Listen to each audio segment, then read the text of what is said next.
It's 3:15, Tuesday, October 3rd, 2017. I'm going to open up another letter of Dad's here that was mailed out on October 8th, 1945. And let's see what this says here. Let me get this going here. This is a letter that is written from Romano, his mother, dated October 8, 1945, the Bronx. Dearest son, I've just received your letter dated the 29th and was, as always, glad to hear from you. And together with you, your letter, came also another one from Don Greco. Yes, Frankie, he's still in France. In fact, I thought he was for sure out by now, home. As I hadn't seen no one about a week, and I just came from his house. And as I already told you above, he's still there. They're all patiently waiting for him at home, and he's doing the same thing, no doubt. I was so happy to hear that your name is on the coming home list. I can hardly believe it.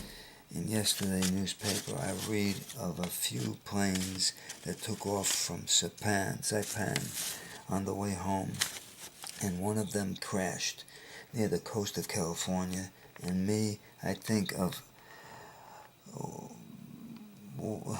saddest things. I think you know what I mean I'm driving at. Yes, Frankie, it's a good thing that I got mail from you and that you're still in Saipan anyway, Frankie. What I want you to do is don't try and come in no planes. I know you'd get so much sooner. You'd get home. But you read so much crashes lately that it's much safer for a ship, although it will take much longer. Page 3. Well, Frankie, Mario was home at last, and for good. On my way home from Siberia, I thought I'd pass by, see Francesca, and inquire about Mario. But instead, he was home. He came in Friday night. He looks good. As for you, and he said that he'll have to write to you soon. Yesterday afternoon, I went up at Margaret's house, and there I saw your Aunt Kate and family, and Millie was also there, and they all asked for you. And while I'm writing, Frankie, believe it or not, Grandpa's here. Yes, he just came in with Aunt Margaret's girls. You see, he came to see Uncle Dom, but he happened to go to the doctor today, and that's how he's here. He looks good. Thank God.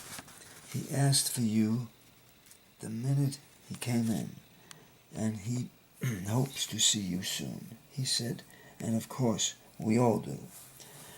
Well, thank God again. It wouldn't be long now. Oh, I'm so happy. Well, Frankie, dear, I'm excited too, and it seems that I just can't concentrate or find words to finish the space on this page, and especially Grandpa sitting here beside me saying how swell you are and that you are always joking, no matter what. Thanks God again for that.